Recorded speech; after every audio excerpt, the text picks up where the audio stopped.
Assalamu alaikum everyone. Today let's understand about coordinate systems in GIS and remote sensing with some easy and everyday examples. Imagine you are ordering food online. To reach you, the delivery person just don't need your street name, he needs your exact house location.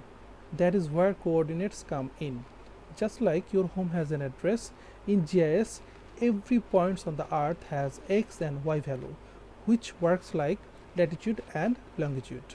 In GIS, these coordinates helps us stack different layers of information.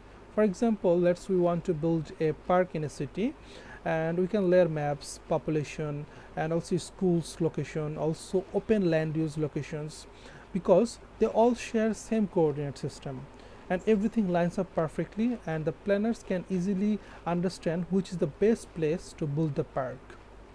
In remote sensing term, satellite takes images of the earth surface, but how do we exactly know where that picture belongs on the map? It is the coordinate. For example, when a satellite captures an image of Sundarban mangrove forest area, the coordinate allow us to compare that image with the past ones, so we can see if forests are shrinking or not, rivers are changing its courses, or if new villages appeared on the map, or anything new appeared on the map or not. So in simple words, coordinate system is like the invisible grids that make us sure about our home address, city map, and also satellite image all speak the same language. Without coordinate system, the data wouldn't match. With it, GIS and remote sensing together help solve real-world problems like disaster management, urban planning, and protecting our environment.